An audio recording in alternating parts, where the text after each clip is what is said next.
Everybody, thanks for tuning in once again to the Manny Hall Show. I got moving me, my dude Dave. Known this guy for a very long time, man. He's been doing his thing, man. Mm-hmm. And it's been at least 10 years since I know you Yeah. off and on. We see each other out Yeah, here definitely. and there, right from the church house. Uh-huh. So now you're doing this thing, man. I'm excited about this interview. You're going to hear all the great things he's doing. Absolutely. And he's singing, Singing. doing his thing. Singing, not rapping. Not rapping at all. Not rapping. Got a great voice on him. All right, let's get it in, Manny Hall Show. Yeah, that's a vibe.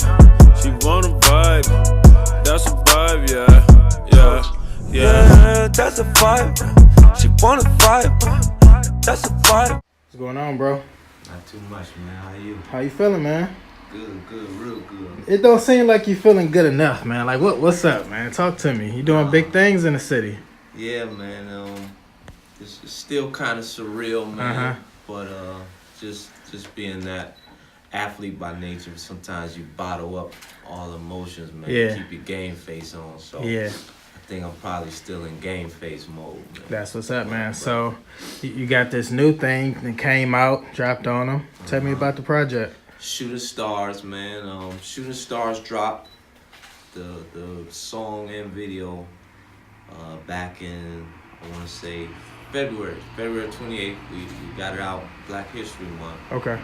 Project with myself, Drico Lamar, and all the entrepreneurs, business owners, That's what's dreamers. We came together, man, for a real dope project. That's on YouTube right now. Yeah, and I saw that. Yeah, under Shooting Stars short film.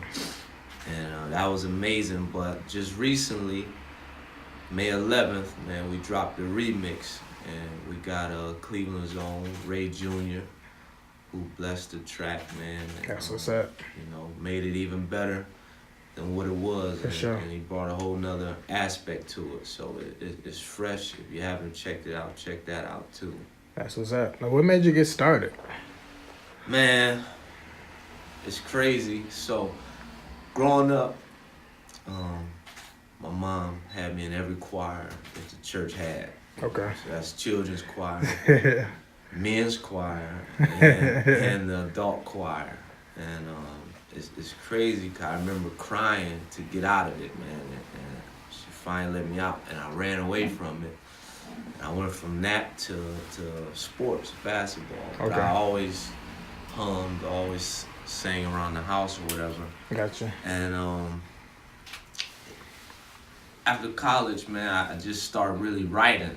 You know, one of my buddies who was doing music said, you should start writing, man. You should try to take it a little more serious. Okay. I started writing, but it's not until March 2017 I shared the gift with the world. Wow, all that time. Yeah. So what was the hesitation? One, being a perfectionist. Okay. Two, And you ain't want to be out here sounding corny or lame, so you like, man, let me make sure that it's polished. absolutely. I dig it. And then in our demographic, you know, out of 10 guys you meet, 7 of them will say, I do music, or Right. I gotta go to the studio. So, by all means, you never want the corny aspect to play a part in it. For sure. And then also, man, I'm just a firm believer that things aren't worth talking about till they're worth talking about.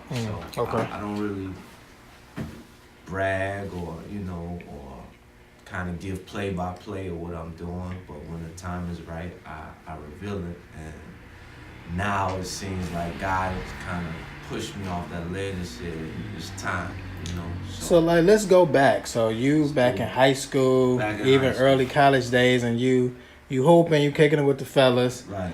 Are you like, all right, I'm gonna get up with y'all, I'm about to go right? No, not at all. High school, college, I just knew I loved music. I was that one friend from elementary school. We didn't have cable, so whichever one of my friends had cable, I would be over their house watching videos. Like, they'd want to go outside and play, I'd be in front of the TV turning to the video. Man, remember Video Soul? Video Soul, The Box. Yeah. Yo, Rap City, Rap City, man, all that. And so I always had a love for music. My mom sang, my dad sang, but I always kind of hid my talent. So Okay. when I say I let the world know in March 2017, that's my mom included. My Wow. mom didn't even know. Wow. Okay. Yeah, so I ended up debuting a song over in Dubai.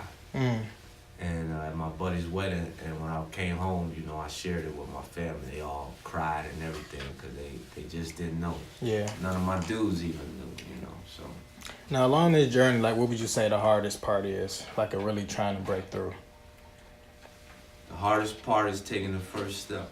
The first step is the blind step. It's the unknown step. You jumping, you stepping out there, and you don't know what's to come. You don't know if you're gonna succeed. You don't know if you're gonna fail. So your imagination creates all these outcomes that can be intimidating. you Yeah. know? And a lot of times, you know, you stall, you procrastinate, and you play it out to everything that can go wrong. Right. And it's not till I just really start honing in on my foundation, you know, my spirituality with God, and it's saying, you know, the same way you imagine everything that can go wrong, you imagine everything that can go right. That's and, good. That initial step, once you take that, then you really see just how much God got you. It's almost like he's saying, man, I'm waiting for you. Like, I got all this great stuff to show you and for you to experience, but I need you to get to the point where you're ready to trust me and step out there. Yeah. No, that's a hard transition, though. Yeah. For anybody. Like, whether they grew up in the church or they, like, in there every Sunday, to really trust God completely with that gift he gave them. Yeah. It's a battlefield of the mind. That's what I call it. Yeah, man. for sure. Yeah. You gotta conquer your own thoughts, man. Now, along this journey, too, who was, like, really standing in your corner this whole time? Well, definitely, I say my man, Brandon. That's who knew before anybody, because he was at one point flirting with the music, Okay. and he was the one that kind of said, "Man, you should take it serious. Like, man, like you got something here." And it's ironic, you know, like the saying, people have a purpose, a reason, and a season. He's not even doing music anymore. He stepped away, but he served his purpose. His job probably initially was to get me involved, just to put the taste on my tongue. Yeah. And here I am, the one who wasn't even thinking about it. I'm the one that's actually, you know, taking steps with it. So. And it's like that sometimes, though. Yeah. You know? Yeah. And I think a few years back, everything that I'm doing, start to see how certain people was aligned. Yeah. You know what I'm saying? Yeah. And it's not that they still around, or if they still around, they just play a different position in my life. Yeah. But really taking a step back, understanding that everybody got a role to play. Yeah, man. It's funny. I tell a couple of my friends, man. It's like you damn near have to commit suicide to disrupt destiny, because what's supposed to happen usually does, man. And it's just something that I truly believe. You just can't avoid destiny, man. You're at one point or another, if you're out here trying to be better day by day, you're going to become what God has designed for you to become, man. Yeah, I get it. Who would you say is one of your favorite artists out right now? Favorite artist, man. Or at least one of them. Man, I like a lot of people right now. New artists, I think the Daniel Caesar cat is cold. You know, I like her. They kind of bring that different vibe, but Do you like that song you got on there where you remix Streetlights? That Kanye joint? Yeah, that's dope. I like the Janae Aiko. Uh-huh. I like, you know, you can't get past my man. You got Chris Brown. You know, Yeah. Cats like that. And then one of my local guys, Kev Blaze. You know, Okay. He's a really gifted, talented dude who's preparing to take his leap, man. And you know, for a lot of the time during my underground phase, he was like a real big mentor to me, man. So, yeah, I like a lot of people, man. A whole lot. And who would you say that your style most resembles, if anybody? Man, it's probably like a melting pot, man. I probably would be what you call a musical mutt, man. I like Marvin Gaye. I would say a little bit of that. A little bit of Al Green, a little bit of music, Soul Child, a little bit of who else maybe? Neo. Mm-hmm. A little bit of Donnell Jones, maybe even Case. Okay. You know. That Donnell, man. Yeah. Back in the day. Yeah, and then old artist Calvin Richardson too. I ain't hip to him. Yeah, he was cold too. Okay.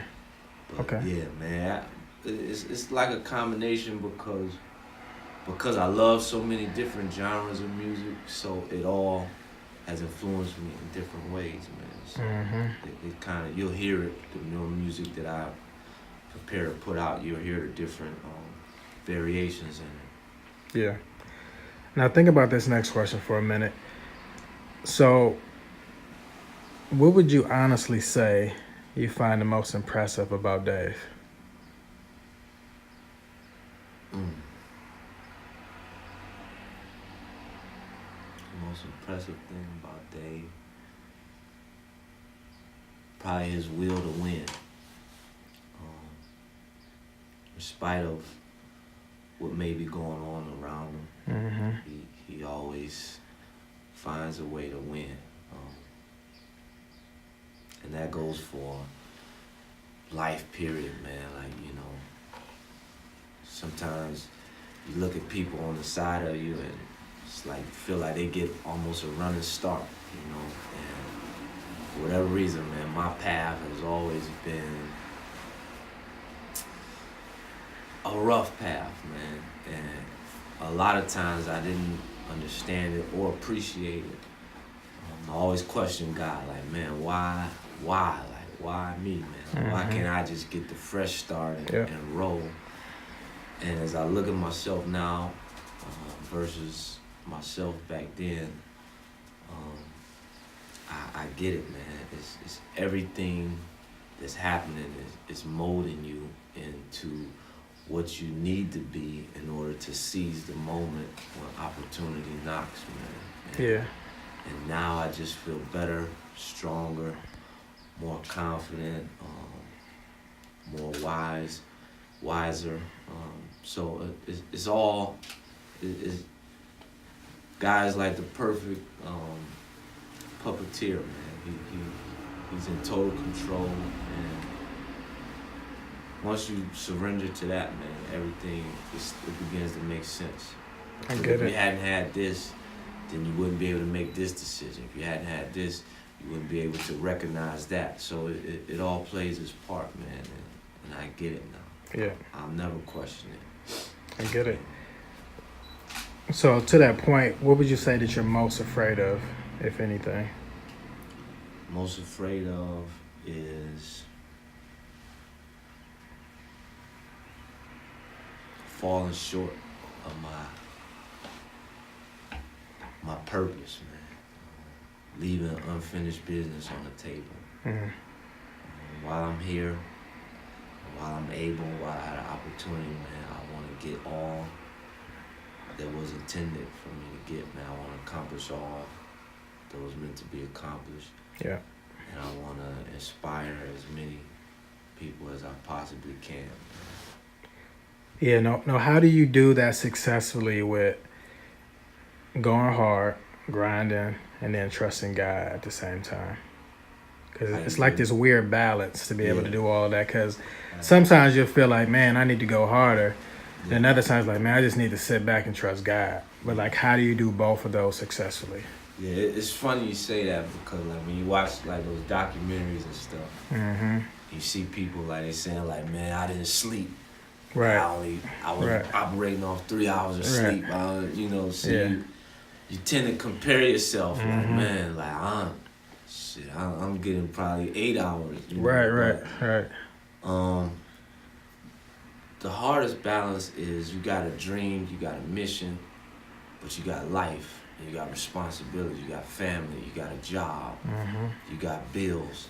So to try and finance a dream off your 9 to 5 is at times very trying, you know. Right. But you have to just take it day by day, man. A quote I always use that I made up is you have to appreciate the race, man. Most times people we focus on the finish line and the finish line is over, but it's the actual race that makes you who you are. It's your actual race that tells the story, that gives you the spirit to really know what's inside of you. It's the actual race that inspires others, man. So I stopped focusing on the finish line so much, and that took a lot of that pressure off of I'm not getting there fast enough, or I'm not going hard enough, or I'm not, and I start to just pace myself, man, and do what I can do. I think as long as you're doing something every day, you good. Okay. You know, I apply those same principles from basketball, and you know, you had an imaginary competition. You compete with that person that you can't see in another city, in another state, in another whatever, and you just keep beating on your craft, man. And if it's for you, that's half the battle. If you know in the end you win, then all you gotta do is just keep preparing, and when the opportunity presents itself, seize the moment, you know. I feel it. So it don't have to look exactly like everybody else's. Exactly. That, matter of fact, that's almost the worst thing you can do. Right. Because looking at somebody else's, you then look at yours, and you know, you and that person may be two totally different people. So God got a whole different process for you. Right. You know, so you just have to trust your own process and roll with it, man. Put your blinders on and keep it moving. All right, now, as you advance, like what kind of deal would you not take to get higher?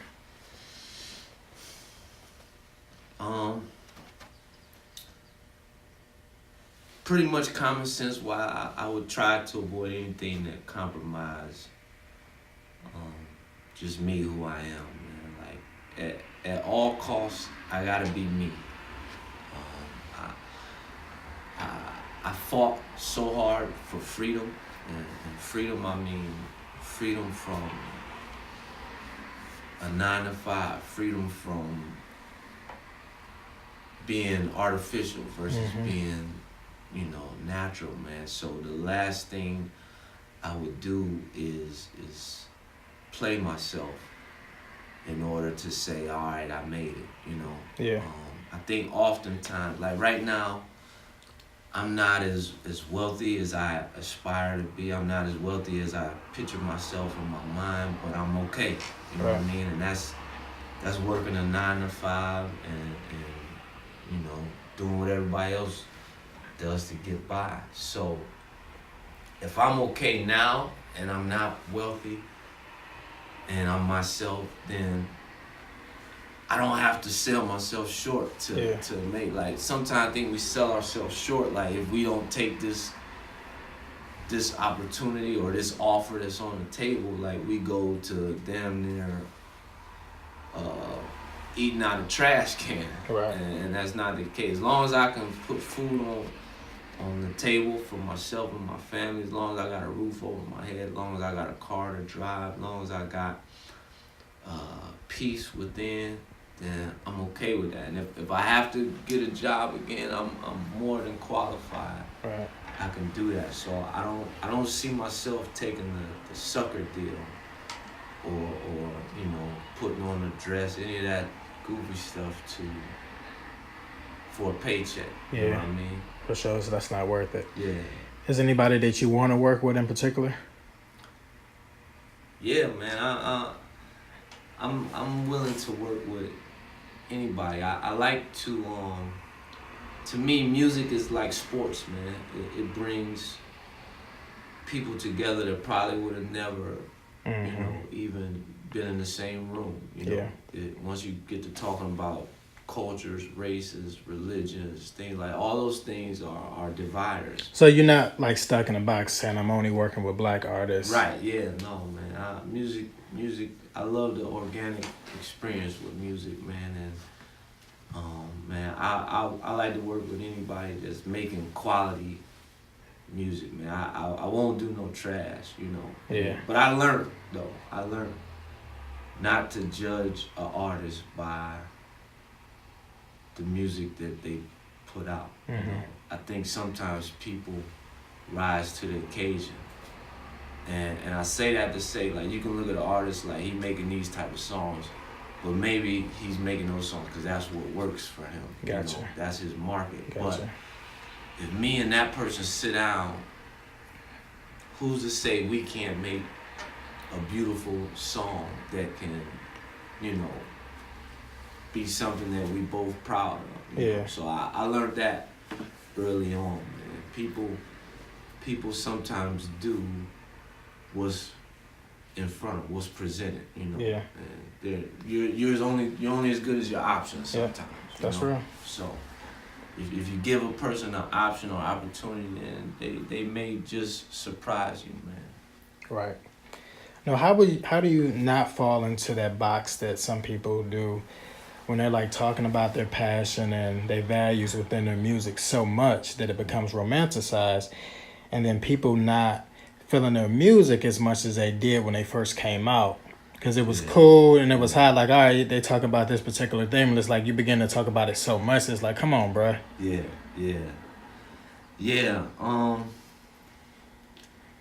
That's crazy because I think the hardest part with I think entertainers, period. You have these phases in your career. Early on is probably like when you at this humble, hungry phase, and you know your passion, your desire to make it bleeds through your artistry, right? And people admire you for that. And sometimes, you know, upon your climb to success, your story can either change because you're evolving, or some people try and keep it the same because that's what worked for them early on. You know what I mean? And just like life, as you grow, as you evolve, some people grow with you and some don't. So it's always going to be people that say, "Nah, man, I want to hear that old stuff that you started off on." Yeah. And then it'll be people that say, "Nah, man, how much you gonna talk about that?" Like you. But that part is hard though, you know, Dave, because it's Yeah. like you got these core fans that have been supporting and rocking with you for a long time. Right. Then you got these other people that's starting to fall in love with you and they feeling you. Yeah. But then it's like, in terms of looking at your audience or what they like to hear, you got 2 or 3 different sides. Yeah. I think, man, what trumps everything is if it's good quality music. When I say good quality music, I don't mean music that you say, "Man, I like this song. I don't care what people say." Got it. If it's a so you can't just make the decision yourself and say this hot. Yeah, like you gotta know, like, man, this a hard song. Like, it is what it is. Like I liked them as that old person, or I like this new person, but regardless, that song is hot. Yeah. And if you can keep that ingredient, man, if you can keep putting that together, and that's hard. Yeah. Like consistency is hard. Right. You know, and just kind of watching, I think a lot of times it's probably harder for a person that blows up to stay consistent because you went from a boring kind of more focused lane to where you writing, you just working on your craft, you working, you writing, to you blowing up, and now you got tours. Right. Now you got appearances. Now you got this. Now you got that. You got marketing. Now you got what's the word, sponsors, things like that. So you have all these different things that kind of become a distraction to you kind of where you started, man, and sometimes that can kind of interfere with the quality. But and I think that's where that biggest difference comes in with this independent artist versus them being signed to a label, because there's so much more freedom. Yeah. But then it's like for artists that's just trying to get in the game, it's like, all right, I'm gonna go ahead and take this deal to get in the door. Yeah. And then maybe that contract is up 2 or 3 years, but within that time, they might be asking you to put out some whack stuff that you don't really agree with, but you got to do it because you got that contract on your back. Yeah. And me answering that question is funny to me, because I haven't even experienced that yet. I haven't even been in that position, but just being observant and watching, now you see more people making it independently. Yeah. And I mean, the way the music game is now, it appears that most artists, unless you're like that top tier artist with the machine behind them, most artists are, it appears that they making their music and making their living on the road, man. Because for real, it's like, it's almost, I'm not going to say it's easy, but it's easier. Yeah. Back in the day, you had to get somebody to put your song on the radio. Yeah. Now you don't really need that. Like, you can really pump it up on Instagram, Facebook, YouTube, a couple other avenues, and you straight. And now it's also these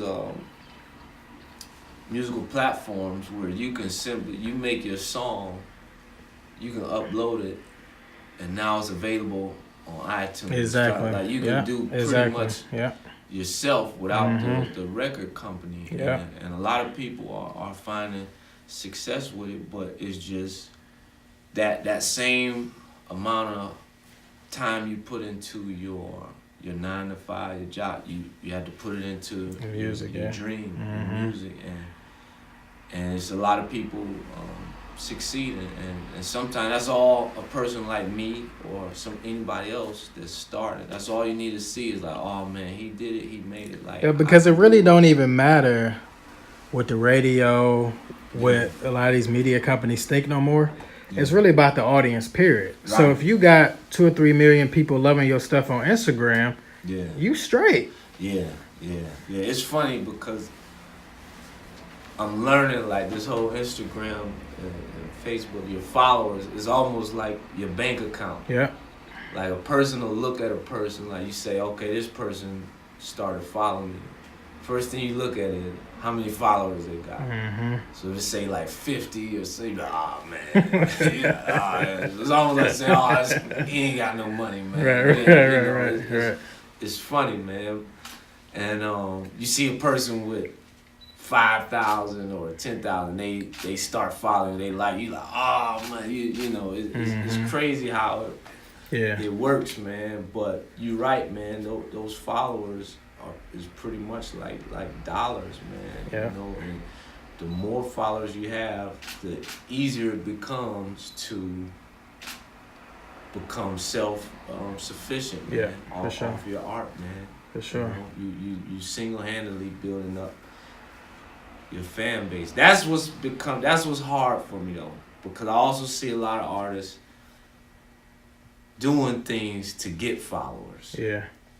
And that's where that corny stuff comes in. And that's where it becomes, where I'm like, all right, certain stuff. Like, what they be doing, Dave? Talk about it.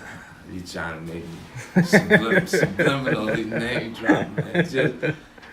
Here's my thing, man. I want 1 million followers? Yeah, but I want them organically. But you ain't gonna buy them boys, that's what you're saying? Yeah, I want them organically. I want them to say, you know what, man, I'm gonna follow that dude. Cause I rock with him. Right. I rock with his music. I rock with his message. I rock with what he stands for, what he believes in. If you look at half the videos that go viral, man, a lot of it be the stupid stuff, man. You know? Right. And because of those videos, man, people will get hundreds, thousands of followers, man. And you know, so it's easy ways to get it, you know, but I don't know, man. I just don't see myself doing like a video trying to be funny. You know what I'm saying? Yeah. Everything is like trying. Yeah. Trying to be sexy, trying to be funny, trying to be, you know, that when you're trying, it's like it's too scripted, man. I'd rather just be nice. If you funny, you funny, man. You're not trying.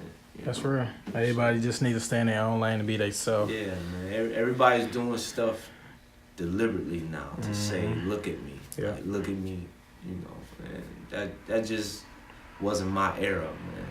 Not to put an age on myself, but that the stuff that goes on now, man, that just wasn't the era before social media, man. I get it. Now, as we wrap up, any last words? Last words, man. I posted something earlier on my page, man, and there was a video with Steve Harvey saying, you just gotta jump, man. So you'll never know your potential. You'll never know what's gonna happen until you jump. And just because you jump, it doesn't mean that it's gonna be immediate success. It doesn't mean that it's gonna be immediate wealth. Any of that. But no matter what it takes to get to that wealth, if you never jump, it won't matter anyway. You know, it's like using basketball metaphorically, man. You'll never know how many points you could score if you never shoot the ball. You know, you never know how good you are. You never know what's gonna happen if you just hold the ball, man. So you gotta shoot, you gotta jump, man. So I say that to each and everybody that's still procrastinating, still hesitating. You're still at the starting line to where you're like, I want to do it, but you know, being safe, being comfortable has never been a recipe for success, man. It's always that discomfort. It's always that restlessness. It's always that waking up in the middle of the night with ideas that leads to greatness, man. And that's it, man. I just want more people going for their dream and their purpose. Chase that versus chasing the bag, man. And how can I get in contact with you? You can get in contact with me, you personally, man. You can call me whenever you need to. But anybody else, no, actually it's Dave, pronounced Davey, just like that, just like how it sounds. And Instagram is Davey, DAVIE _FP. I had to spell it out because a lot of times, if you see my merchandise, my hat I wear, or my CD covers, the Davey is actually DAV with the long symbol over the E, simulating that the vowel is long for Davey. And let's clear this up too, man. A lot of people say it wrong, man. It's not Dave E. The E is not hard, it's long. So it's just like saying baby. It's real smooth Davey, that's it. Davey, baby. You can say baby, Davey, whatever. But it's not Dave E. It's not Dave E. So that's the biggest misconception. A lot of people say my man Dave E. I just shake my head, man. So Now, how can I get the album? the Shooting Stars remix is on every music platform: iTunes, Tidal, Spotify, Google, Amazon, Pandora. And when y'all download it, like, post it on Instagram, post it on Facebook. Yeah, please do, man. The biggest misconception is that Cleveland people can never succeed in Cleveland. You always had to go somewhere else to succeed and then come back, man. I'm hoping we can debunk that, man. So Sure. let's support each other, man. Support me. Help me make y'all proud, man. Meant For Me is also on iTunes, Tidal, everything, man. Whatever you use is there. Pick one. Sure. Appreciate it. All right, bro. I appreciate your time. All right, man. Manny Hush, show we out.